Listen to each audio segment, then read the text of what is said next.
Ladies and gentlemen, welcome to the W podcast. This is going to be episode 5.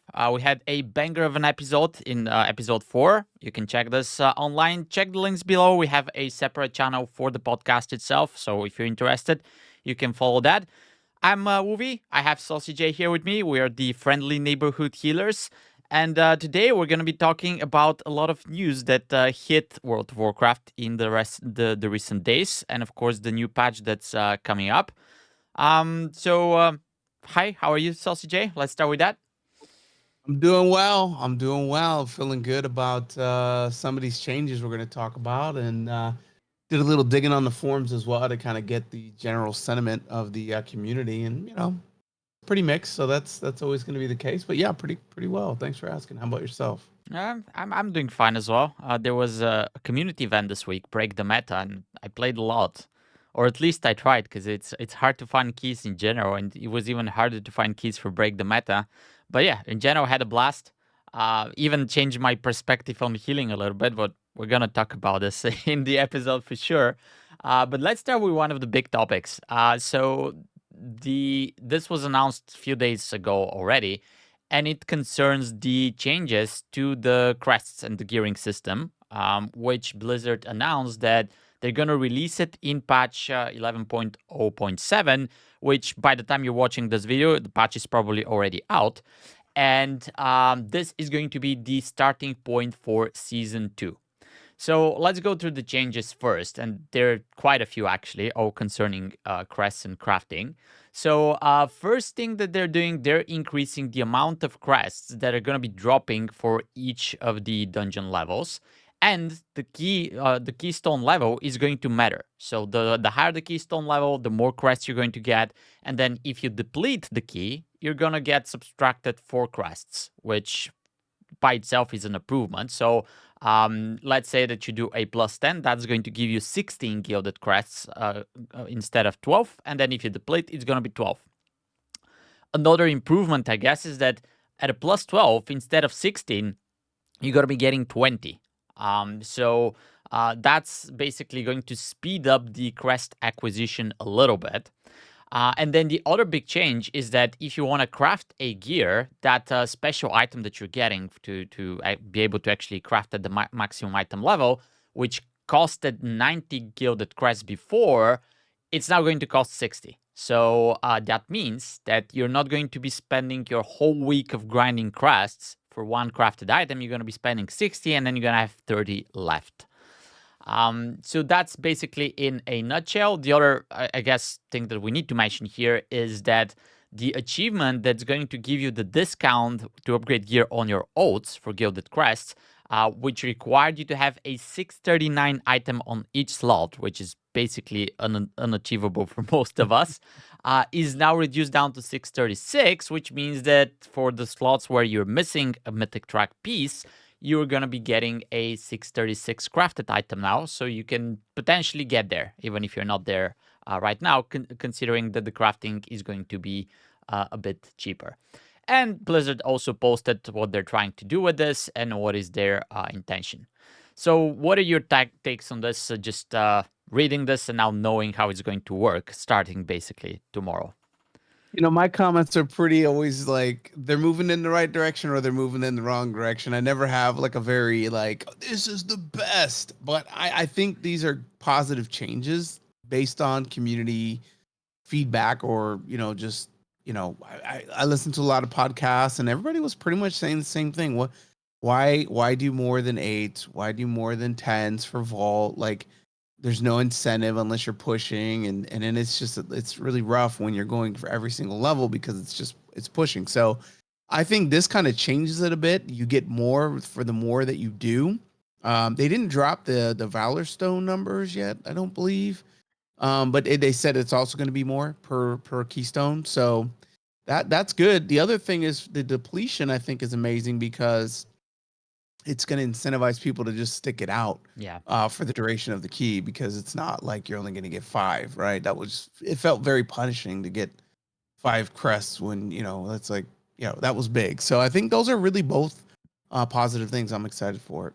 Yeah. Well, I have some positives, but I also have some negatives. Let's start with the negatives. I guess since you already mentioned Valor Stones, there's no mention of Valor Stones here. So this whole post is only for crests, and that is very annoying because this week I played my ult, which is a Holy Paladin, and I tried to gear it for break the meta. So at some point, I managed to upgrade whatever gear I could with the crest that I have, and then I got a mythic track weapon in my vault. So I needed to upgrade that. This thing, which is a one-hander by the way, costs whatever crest you need, and then 100. No, it was 300 Valor Stones Mhm. per level to upgrade. 300 Valor Stones. So I updated once, and then I'm out of Valor Stones. I went and did all the quests around the world that give you like 20 or 30 Valor Stones. All right, now I'm at 150. What am I supposed to do? I figure out that if you loot chests, you can get like 1 or 2 Valor Stones from that. So I'm flying around looting chests, and like in 1 hour, I got from 150 to like 160. Like this was ridiculous because you're not getting a lot, right? You're just getting one or Yeah. two. Yep. I hope they said this is a starting point, but I hope it's a subject to change for season 2 because those Valor Stones they're obnoxious, and my shaman is sitting at 2,000. Like, there's nothing that I can do with them. All the sparks that I haven't used for crafting, I converted them with 250 Valor Stones to actual sparks, not just halves.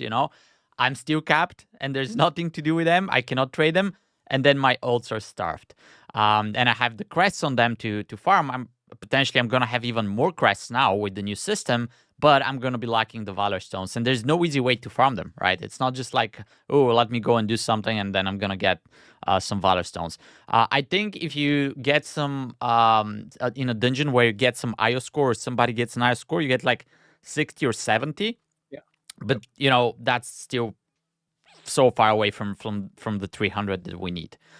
So I Yeah. was kind of disappointed that we didn't see any changes to that, but I still have some hopes that this is potentially going to happen.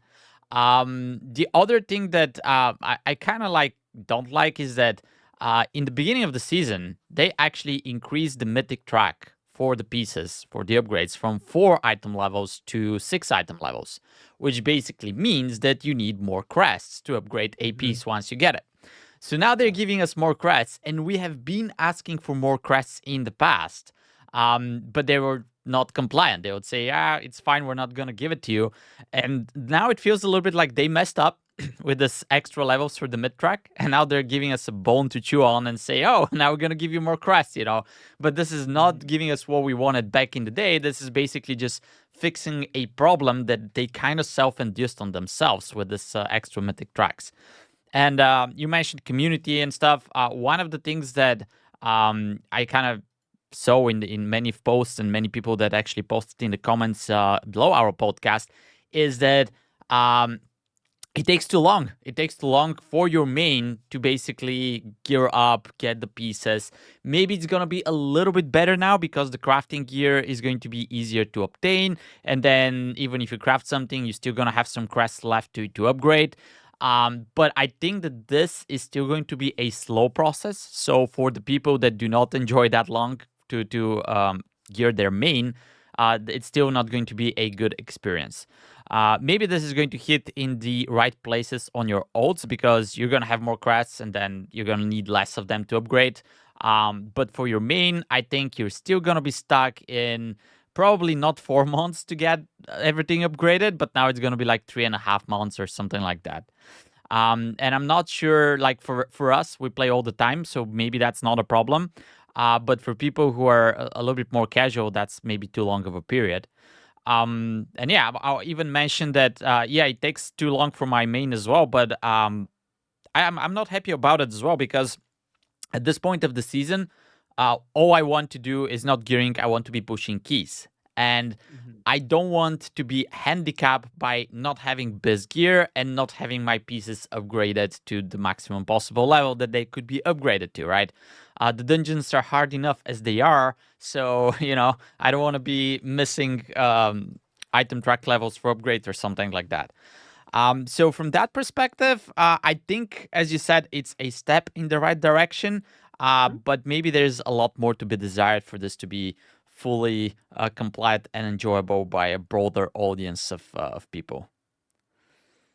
Yeah, there's, I was talking to one of my friends the other day about, an MMO, and a lot of the MMO is based on grind, and WoW comes from a culture of grind, right? Like when you think back to the original game and kind of what it took to get max level, and then there was reputation, and then there was even tuning or tunements that you had to get for certain things, even in dungeons, right? You had to do certain things to be able to even unlock dungeons at one point in the game. So, the game culture has always come from a grindy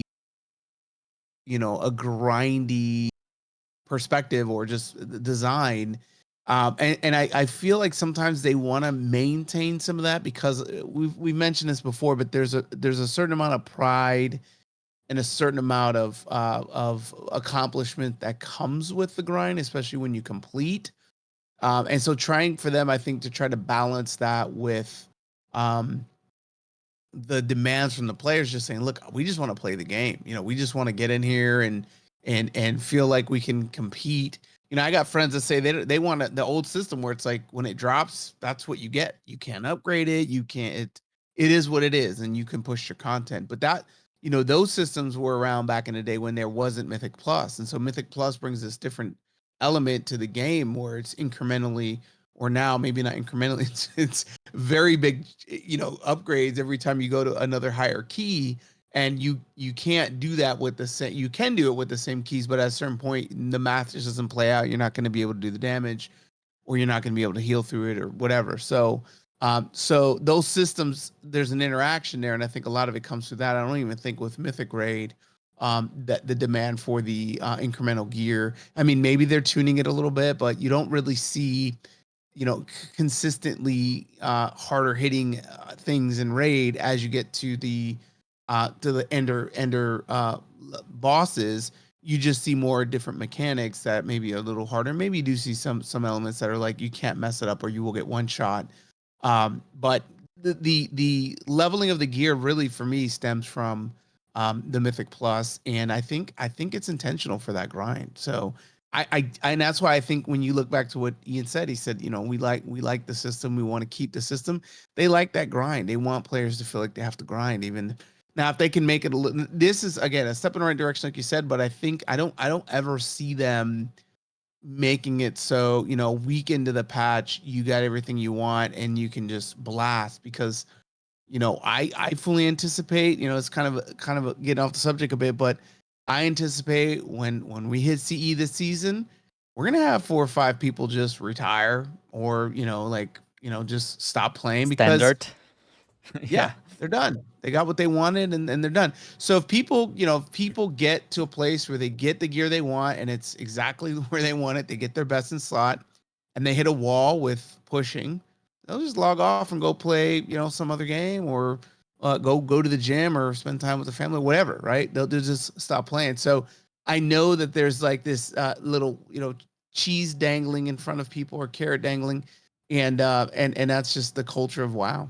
Yeah, well, to add to what you're saying, and one thing that we basically learned out since we started the podcast is okay, we have our opinions. Sometimes they're different. That's fine. But then there's usually a whole bunch of other people who have completely different takes and they play the game completely different than what we do. So I am sure that there's going to be people out there who are going to be enjoying the gear grind. They're going to be leveling their pieces, farming the crests, etc. Maybe they like it, maybe they don't, right? And then they don't push in Mythic Plus, right? So that's Mhm. probably totally fine. I don't know if for them those 4 months or whatever time it takes is too much or too low. But we also have to consider that Mythic Plus pushing is a grind of itself, because Yeah. once you're able to do the high keys, then you start looking for those keys, pushing them every day, and you're playing over and over again, which is just you're not grinding the gear now, you're grinding the keystone item levels, right? The So community skill, yeah, yeah, so from it's my your grind. perspective, this is a grind into another grind, right? And that's why Mhm. I think it's too much personally, because Right now, I want to be grinding the dungeons, but I'm still stuck in the previous grind, upgrading my gear, especially on my ults, etc. And I simply cannot push the higher keys because at some point, I know I can do it, but at some point I just start dying, and I'm like, yeah, maybe that's too low of a key to start dying like this. If I had more gear, that wouldn't be a problem. Yeah. So yeah, that's a topic that we can keep talking, I guess, for forever. But I'll add one more thing. This change, which feels kind of like a big change, right? It's not something small. Actually did this in a 0.07 patch, right? It's not like if you showed me this Mhm. in Shadowlands or something, I would say, okay, good or bad, that's a change that's like a zero point 0.2 patch or something that's going to be Yeah. big, right? So it makes me very happy that they're mixing things up and making it such a big change basically in the middle of a patch or 0.407 patch, which to me is not a big patch because there's no new content for me, for Yeah. Mythic Plus or raids. I'm not Nope. that interested in the new island that we're going to be talking about in just a moment, but yeah, so that's a huge step, and I kind of like it, and I hope that as I said, we're going to see more changes, and maybe for the 0.2 patch, we're going to see Valor Stone changes or something like that. I could have swore there was a comment that was made that said Valor Stones as well. Now they didn't get into the tidbits of like what Valor Stones, like how it was going to be changed, but there was a comment that said essentially that they're also going to be incremental. I think it was at the beginning of the article. I Could could be. be wrong. Oh yeah, right there, right there. Crest Gold Valor Stones now scale by keystone level, so they will. All right, so Right under you're change. gonna be getting more Valar stones for dungeons as well. Okay, that's a good change. But it's a little bit pointless to me because if I do whatever item level dungeon, keystone dungeon, and I get some crests, and then I get enough Valor stones to upgrade the items from there, then it's kind of redundant. It's too many Yeah, currencies, and why do you it have is. the Valor stones? So I don't know. Maybe we'll see how it plays out. I just hope that I'm not basically bottlenecked by the Valor Stone as I am right now on my odds, because this Yeah. is very annoying.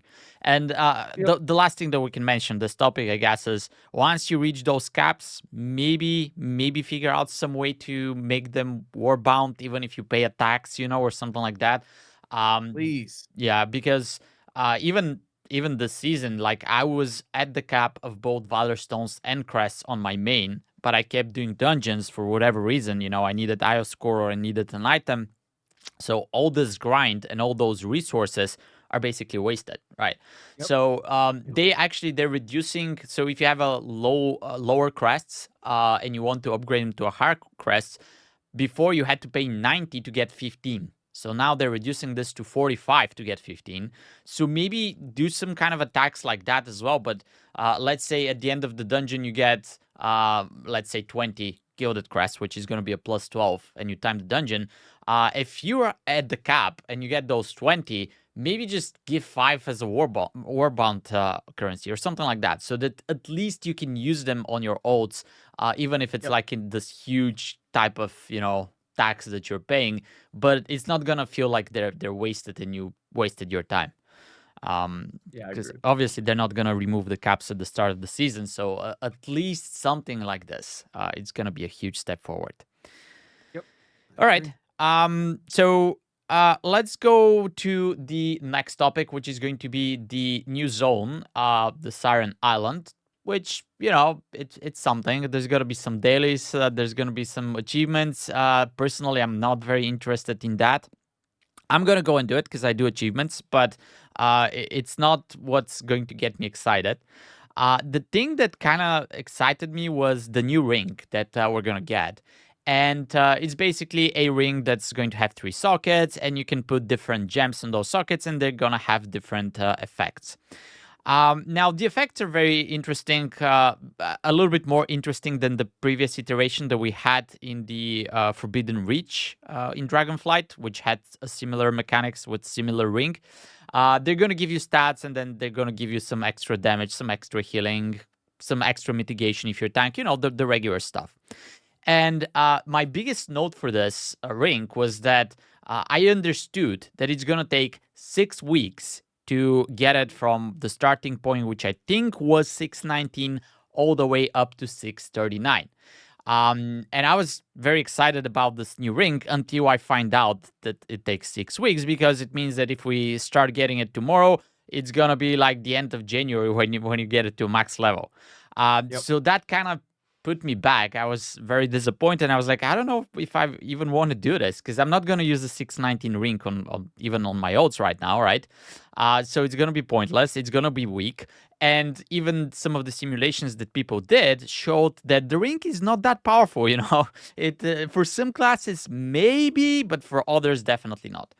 And then Blizzard came up with this post, like we were expecting them to buff the ring.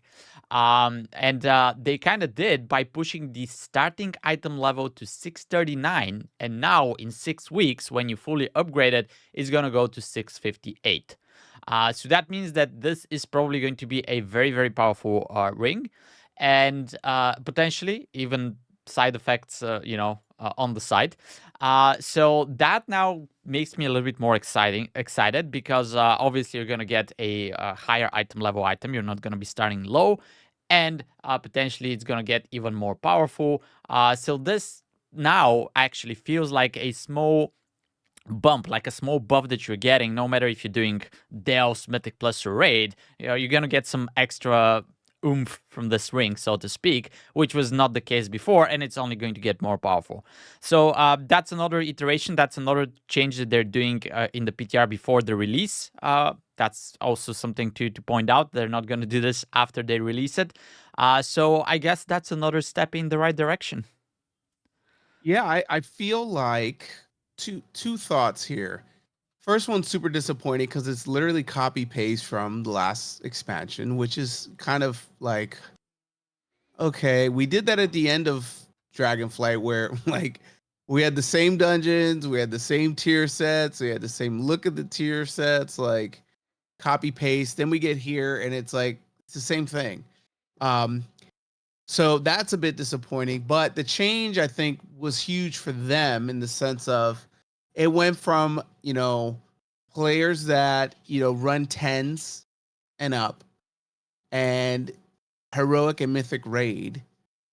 They went from not doing this. They weren't going to do this content because it didn't sim. So what's the point unless you were going to get achievements, right? There's no performance increase to this, which then basically makes it mandatory. Like every single person doing keys, every raider will go and do it and get it to the max level because they have to, right? So that's a huge difference in seeing people on that island. Because I'll be honest, I had no intention on going in its first state, and with this ring change, it's like you don't have a choice really. Yeah, and I was a little bit scared as well, because if the ring started low, obviously there's gonna be no rush for people to go and get it. So what are they Yeah, doing? They're counting on the quest to keep us engaged through like end of nobody, February or something, which no because way. it's kind of like the middle of the season right now. I mean, it's probably going to work for some people, but it was definitely not going to work for me.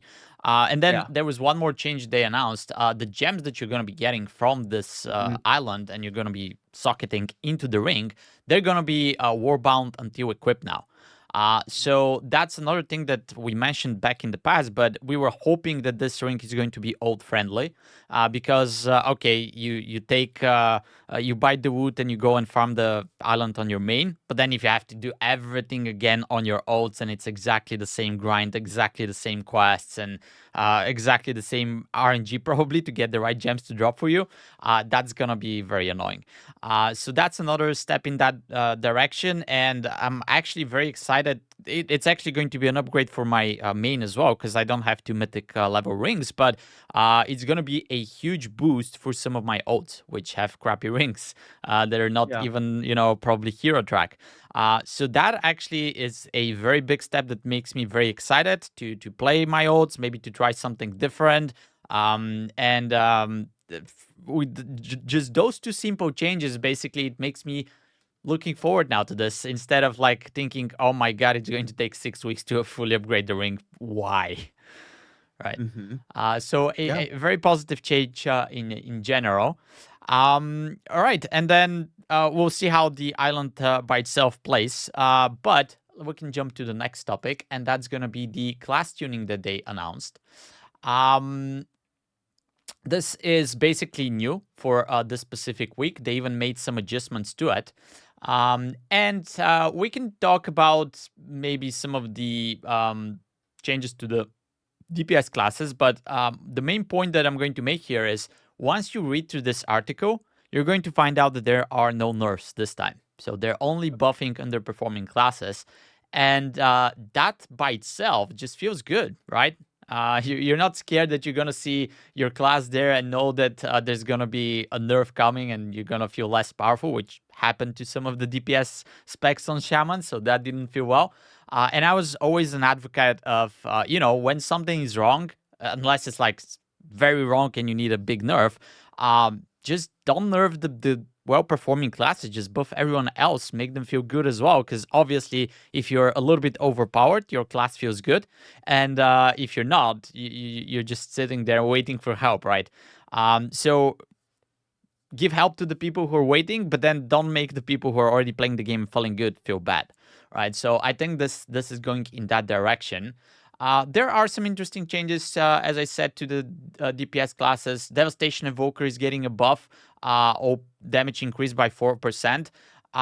This, for example, sounds a little bit weird to me because we have Devastation Evoker in raid. They're pumping, they're not that often seen in M+ because of AUG, which is their main problem, but I think they're pumping there as well. And now all of a sudden they're buffing this class. Same as Marks Hunter. I just mentioned Break the Meta. So in Break the Meta, Hunters were allowed to play Beastmaster and Survival, but they were not allowed to play Marks Hunter, right? Because in their eyes, obviously, Marks Hunter is meta and it's performing well, etc. So now I see a meta class getting buffs. So that's also interesting to me. I'm not sure whether or not those buffs are there just because those classes are not being played that much, not because they're not powerful. So that's an interesting question to raise. Moving to the healing stuff, I guess. Holy Paladin is getting some love. Veneration healing is increased. Saved by the Light is going to absorb a little bit more damage. Consecrate damage increased. So that is also interesting. I guess Holy Paladin needed that. But all changes that are going to be quite welcome. This one is probably more PvP, but Tempered Team Battle is not going to trigger with crowd control effects. So a class that's also not at the bottom, I don't think Holy Paladin was at the bottom of the list of the healers, but they're getting some buffs, so that's pretty good. Maybe you can talk about the Holy Priest changes, because I don't play that much. Yeah, I think this one's really focused on Mythic Plus. Flash Heal is perfectly fine where it's at in the raid. Holy Fire, you don't really do it in the raid, really. I don't. I'm Flash Heal and heal, and then my Holy Words. But in Mythic Plus, you do use Holy Fire often. So I think this is I think most of these changes are really hyper focused, in my opinion, on Mythic Plus and shaking up the meta a bit and trying to get. The totemic surging. I mean, you could talk about that because you're shaman, but most of these feel like they're trying to get to changed up the meta numbers a bit and get more representation for some of these classes that aren't there. Now that you said Mythic Plus, I'm just gonna add this to the topics. I see the Holy Priest buffs, and yes, they're probably towards Mythic Plus, but I'm always scared when I see something like this because we got one of the best priests, I guess, in the world to come back and play with us in the raid. He quit for a tier. And this guy's insane, man. Like, he's always parsing like 99s, like no joke, no joke. He even if you're pressing your buttons as hard as you can, you're just trying to keep up with him, right? Yeah. So every time, and he just came back, he did a 99 parse on our Kaiveza kill, standard. It's not 100. But when I see this, I'm like, this is going to affect him in raid, because I know he casts some flash heals in raid. So now, instead of 99 and gapping everybody else by a margin, now he's gonna be even more powerful. I'm like, damn, is that necessary? But I don't play Holy Priest, and he's insane, right? So, but yeah, I just figure we can add this as a topic for future talks. But some of those changes are not gonna be specific for M+. They're targeted there, but they're gonna affect everything else. So, Oh yeah, for sure. It's Yep. interesting how this is going to play out. Yeah, and then Restoration Shaman Totemic, the Surging Totem mana cost is reduced by 25%. I had people come and ask me, oh, is that going to solve the Resto Shaman mana problems? No, boys. You're still Resto Shaman. You're still going to have mana problems. But this is going to make it a little bit better. Because this is basically a spell that actually costs a lot of mana. I don't know if you've looked into the mana cost, but this is a very expensive spell. So, and you're casting it on cooldown, so this is going to help a tiny bit. But don't think that you'll be like a holy paladin now and you'll never drink water again. Oh, yeah. Not gonna happen. All right, and then we have some affliction warrior buffs, but I guess that's one thing that another spec that not many people play. So we'll see how that plays out. Play it. I love it, but yeah. All right. So let's talk about Mythic Dungeons tunings, which are going to be live basically as you're listening to this already. And those are actually interesting because they're reducing the damage of many abilities that happen in Mythic Plus. That was just announced a few hours ago, by the way. And most of them are going to be the tank busters in the different dungeons that basically can not one-shot your tank, but if they're not using their defensives, they're definitely going to perish. I learned that the hard way trying to play my protection paladin. So, cultivated poison in Arakara, which is not a tank buster, but this is the AoE that some classes can dispel, others cannot. So this damage is reduced by 10%. I think that's quite welcoming, specifically for priests, for example, that cannot dispel it. Even like shamans right now, because the poison cleansing can only be used once in a while, so it's not like you can do every other. So I think this is one of the points where many PUGs struggle because it's not easy to coordinate the boss. Yes, it's personal responsibility, but then people running out of range, they're overlapping the waves that come out of the poisons with each other, they're killing each other, right? So maybe this is going to make it a little bit better. Then moving on to City of Threats, and feel free to jump in if you have some interesting points on these. But jumping on City of Threats, the tank booster on the first boss is getting reduced by 20%, which I guess this is one of the hardest hitting boss abilities for tanks. Always welcome. I did have some tanks that died there in the runs that I've done, so maybe that's gonna make it better. The boss is hard enough as it is already.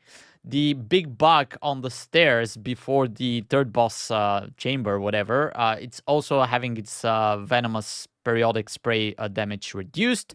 So if you don't have poison dispel, another huge win, I guess.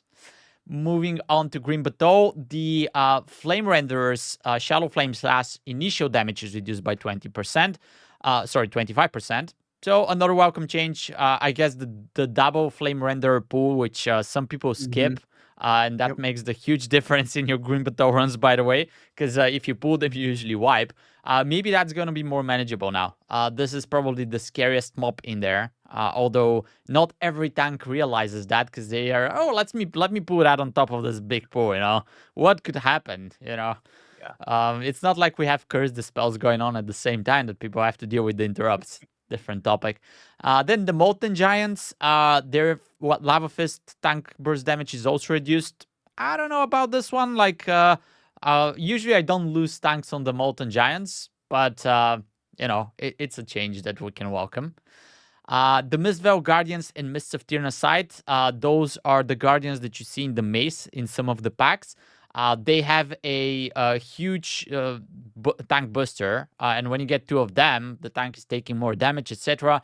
They can chunk your tank. Like, they're doing something every, I think it's 10 or 12 seconds. And you have two of them, it's double. So I have DBM on my Prot Pally when I play it in this Mists of Tyrnaside. And basically, it tells me use a defensive when there's a tank buster. When you put two of these, DBM is going like crazy. Use the defensive. Use the defensive. Use the defensive. I'm like, dude, I ran out of defensive like nothing else 30 seconds ago. What am I supposed to do now? You know. So that's a good change as well. Siege of Barraling, the curse blades, their slash damage vulnerability is reduced by 10%, down to 10 from 15. So another one that is welcome. I don't think that causes too much problems. Although I did some high Siege of Barraling keys with the tank that we were on Discord. And when we pulled the curse blades, he was like, watch me, I'm gonna get hit." So he was actually very scared with them on high keys. So another welcoming change, and then a lot of changes to Stonevolt. It's mostly the trash mechanics where the tank gets smacked with the debuffs, etc. But then also the Master Machinist tank booster Ingenious Hammer is also reduced. We did talk last time about how tanks are scarce in Mythic Plus in general, maybe because they're the changes that happen and they got kind of nerfed this season, but also because there are a lot of mechanics that basically one-shot them, and if you're learning the dungeons, you get one-shotted, people start yelling at you, and you break the key.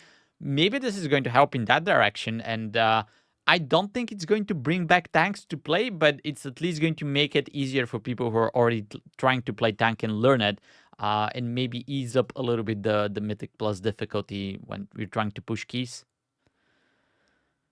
Yeah, I think so. My thought on this is I like the changes in general. I think it's really pug friendly.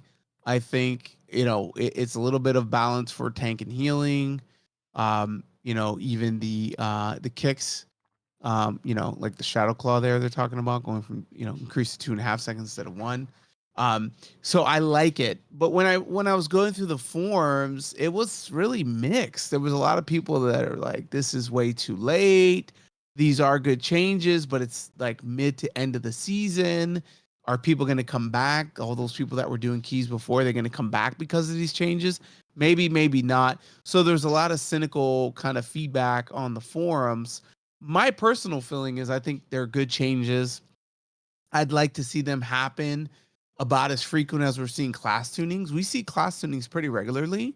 And I think some of these dungeon tunings should happen a bit earlier if they feel like they need to be changed, not at the release of a new dot of a patch. So again, it's another one of the things where I'd rather them do it than not do it.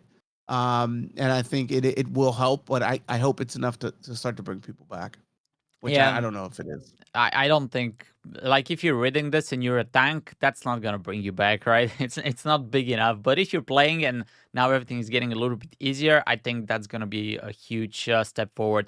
So it's another step in the right direction. But I guess what we can agree on, it's good. But then we want to see that more often and maybe more changes, because Sure. Yep. I did actually like playing my Pally, which is basically under geared for like 13th and 14th at this point, because I'm like only 625 or something, so I'm not 635. Basically, I'm missing 10 item levels or so, right?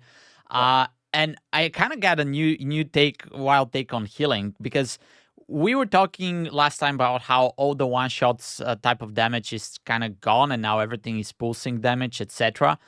But playing my Pally, I was hoping that there's like one shot. So if people cannot survive it, they die and we're done. And I'll address, like, for example, the first boss in Arakara, or the pulsing boss in Dawnbreaker, right? When you go into high keys and people are under geared and they don't use their defensives, they basically just rot down. They die no matter, like, I'm popping my cooldowns, I'm prepared, I have something to heal, and they still die, right? And it's maybe because they're under geared, maybe because I'm not geared enough so I could heal for more. But I kind of more enjoyed bosses like the third boss in Siege of Barraling, where the breakwater hits you for all the damage that it does, and if you survive it, you survive it. If you die, but that's it, So it's a different dynamic. It's a different take from what I had from the previous week, but that was kind of a revelation that I had, because I did like this 14 Siege of Barraling, and we were talking on comms with our healer, because he was a friend of mine. He was like, pop this, and if you survive, you survive. Like, he doesn't even have to heal you after that. The maintenance, healing, etc., that's gonna top you off. Yeah.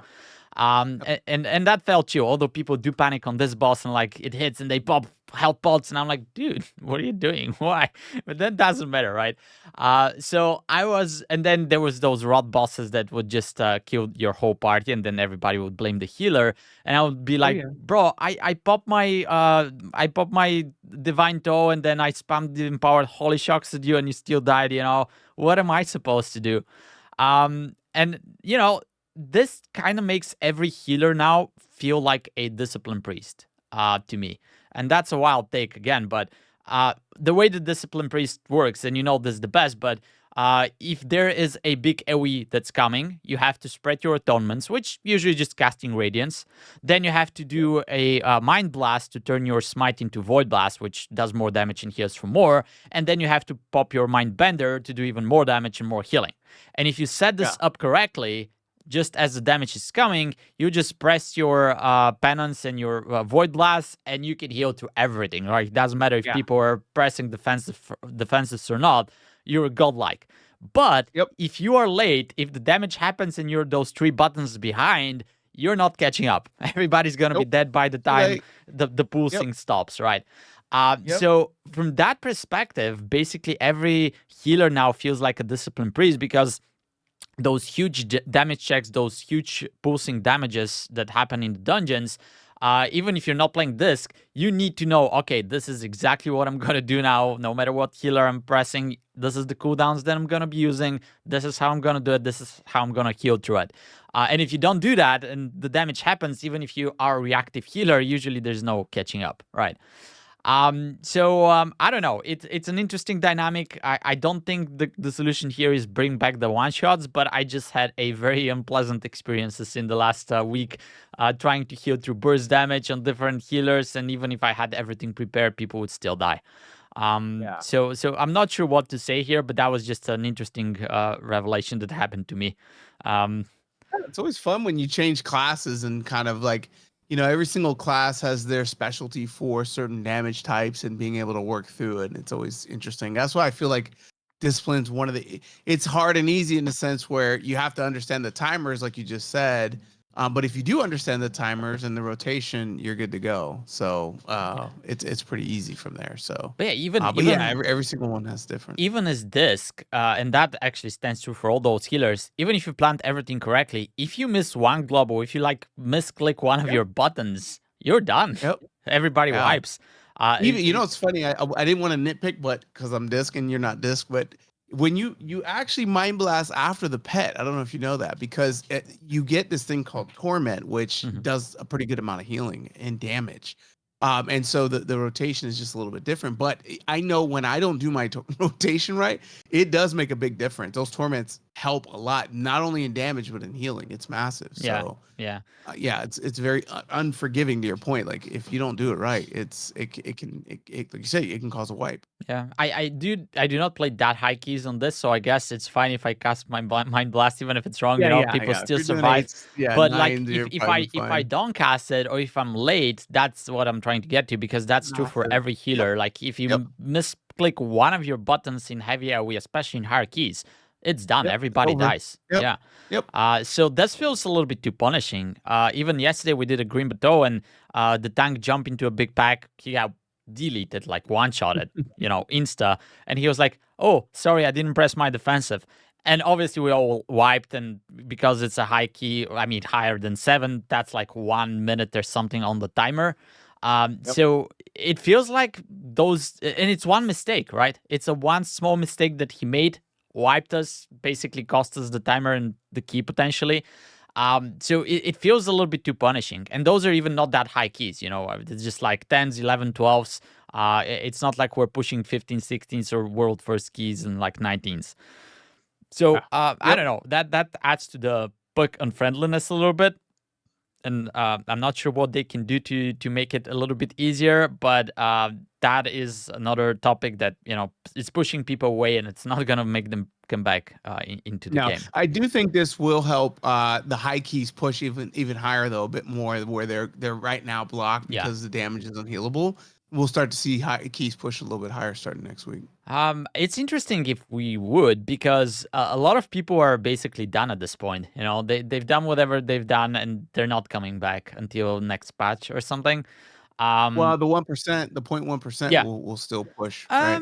we'll see, because like if you're very high, if you push your high keys and you know that they're not gonna move you out of this 0.1% in this That's true. remaining, yeah, Yeah, you're not coming back, right? that's So true. Yeah. I think the people who are still playing, they're gonna continue playing, but even if you're like high key pusher, and then because even for them, it's a problem. Like, this is a game that we don't play, and we don't know what they're doing, but you still have to assemble your team. You still have to bring everybody back. Maybe you Yep. still have to Yep. relearn something. Yep. And so it's an interesting dynamic, because all those changes they did to the gearing, to the crests, it's maybe somewhat good for people who like the grind, but for those people, they grinded their gear, they were done in like the first month and a half, and now they're Yep.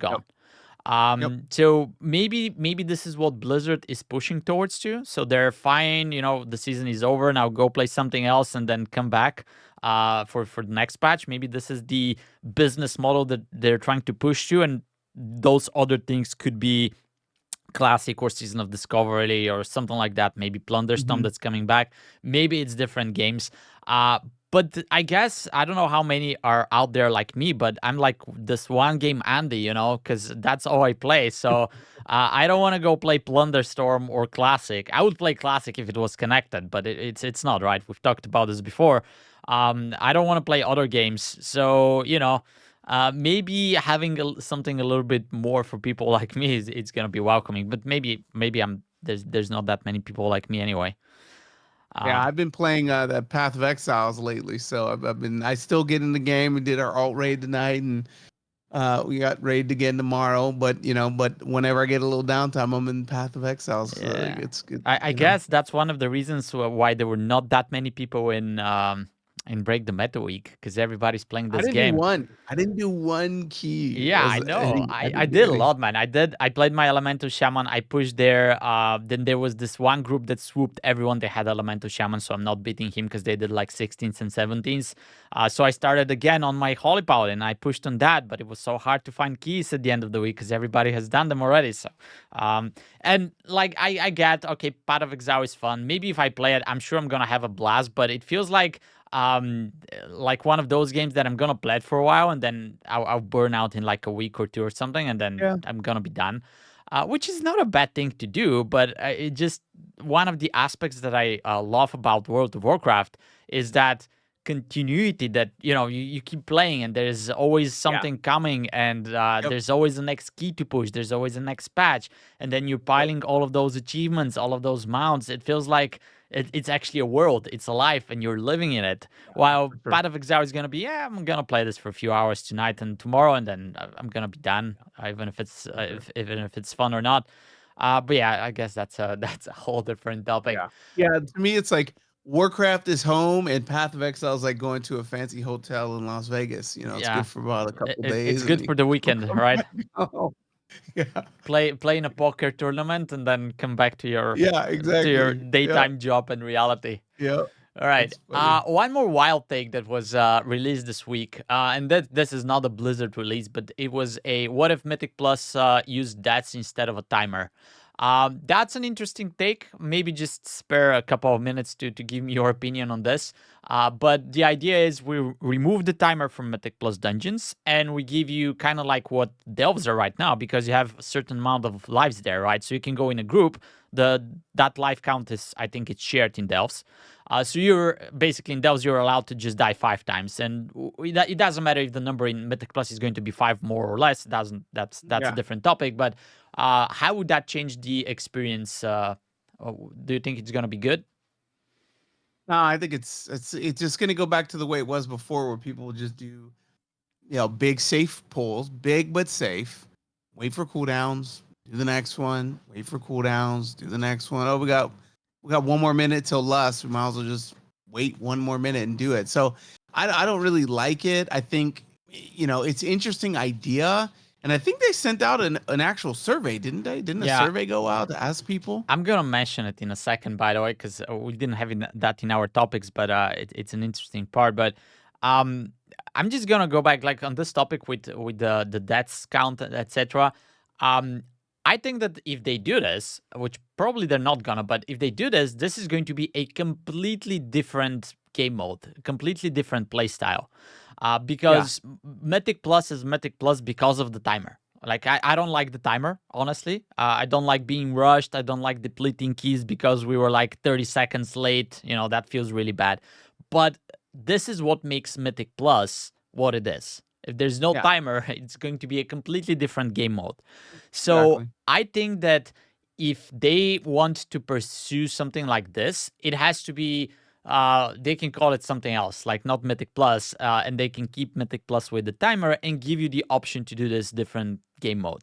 I don't know if they're gonna like make a separate rating for it and people are gonna push it in a different way, but I will say that back in the day when I played like 20 years ago, etc., in Vanilla and then Burning Crusade and a little bit of Wrath of the Lich King, the dungeons there were quite different because you would do those safe pools, but then there was this extra dynamics where, for example, we have this big pool of 4 or 5 mobs because 4 or 5 mobs was a big pool back then, you know, and then we would distribute the CCs. The mage would Yep. like sheep one of them so we don't Yep. have to fight it, and then we'd kill it after.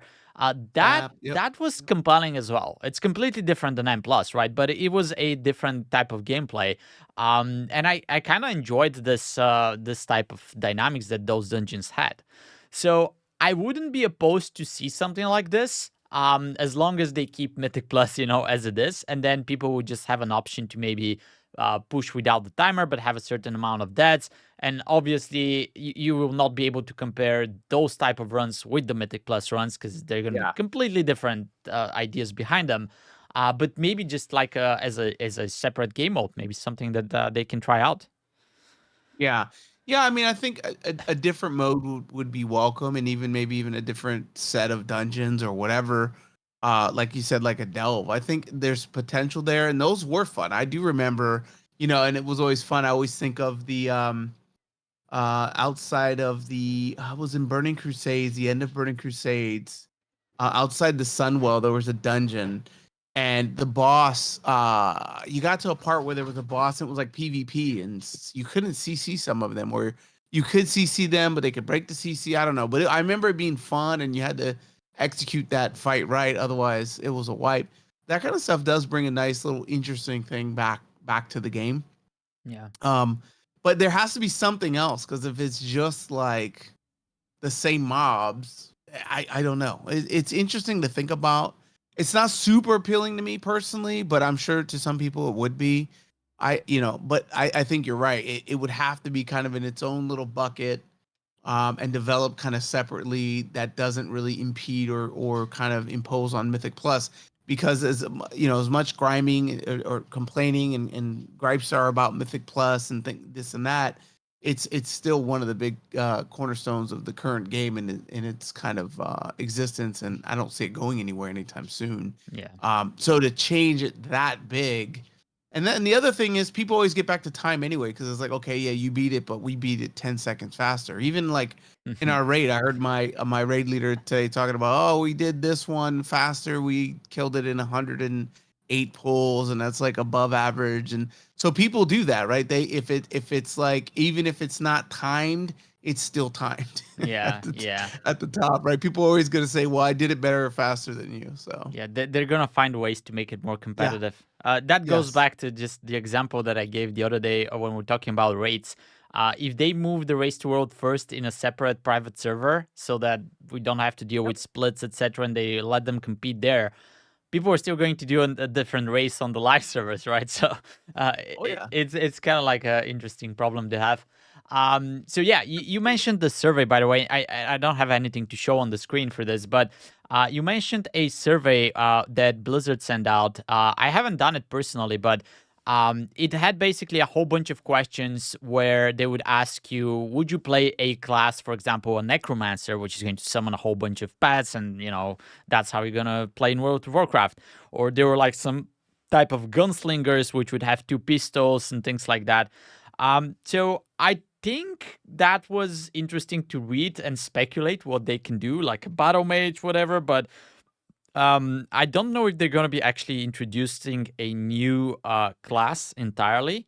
I suspect that all of those things might be just new set of hero talents that are going to be added into existing classes already. As interesting as it was to read some of them. Are you familiar with this survey? Do you have any take? No, I mean I had a different survey, and then I thought they also did the survey for the timer versus the death tolls. Mhm. So this other survey, I hadn't even heard about that.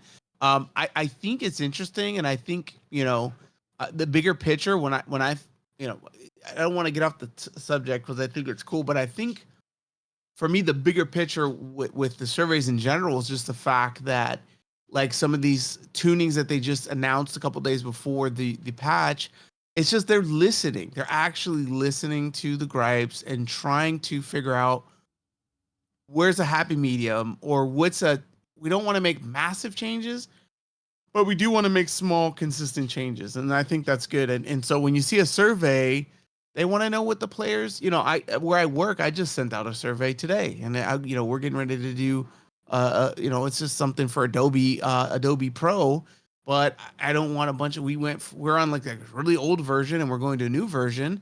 And I want to know what the community wants. I'm going to do a webinar for the whole company. It's like, well, what do you want? What are you concerned about with Adobe? Like, let me help you. But if I don't know, and I think this is what's important to them, let me just throw that in there. It may not be interesting. So I can see Blizzard doing something the same, where it's like, well, instead of us thinking we think it's cool, let's ask the community and see what they think, because at the end of the day, we're the consumers, and they should be giving us what we want to consume. So I think it's a good, I think those steps are all good on Blizzard's behalf.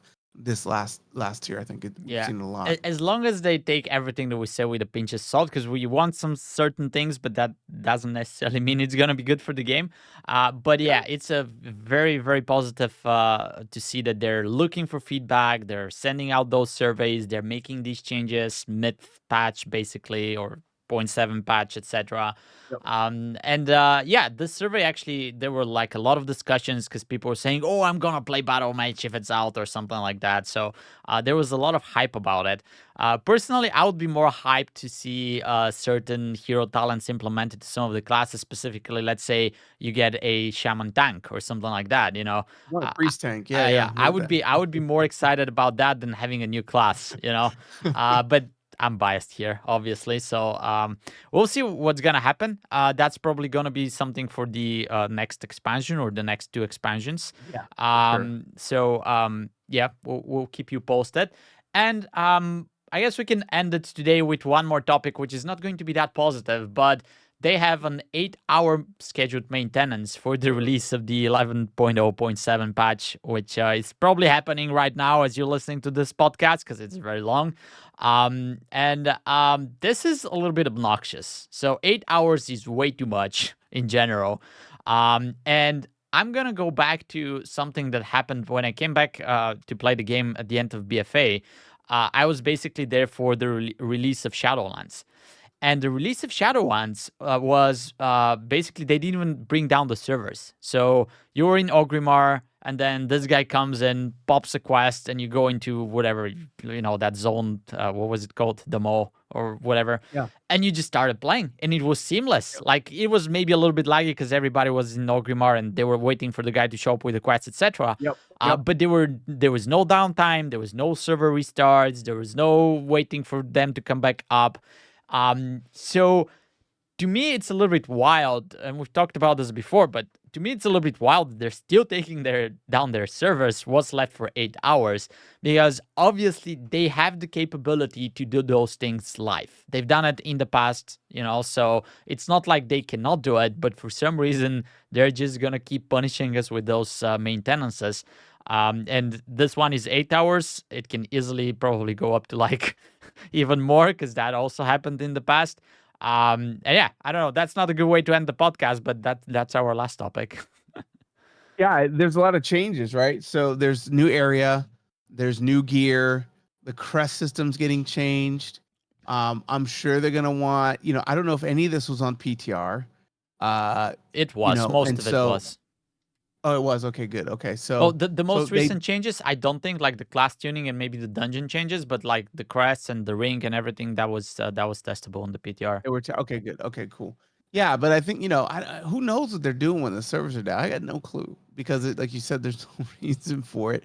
I don't think it's going to be up at 3. I mean, maybe 5, but Maybe I, 5. You know, I I would don't. be fine Definitely with not those early. maintenances if they could get it done in the maintenance. But as you said, there's a lot of new things. So I'm gonna make a bet with you that from Tuesday, when this is released in the NA, there's gonna be at least one more day when they're gonna have a Oh yeah, scheduled maintenance to fix some of the stuff that they basically managed to mess up. yeah, And this is yeah. even more frustrating than having a long maintenance, because now you're basically screwing up the whole playtime and the whole play week. And yeah, but it is what it is. So hopefully, when you're watching this, the maintenance is already over. Hopefully. And I think that's all we have for today's episode. If you have any last words or topics that you want to mention. Oh, Oh, my dog's going crazy. all She's right. ready for So her nighttime. let's take care of the dog, guys. Check out the links below. You can subscribe to the W Podcast YouTube channel that we have, which has all the content available for you with little clips and extra episodes. And we are going to see you guys in the next episode. Until then, bye bye and take care. Bye, everybody.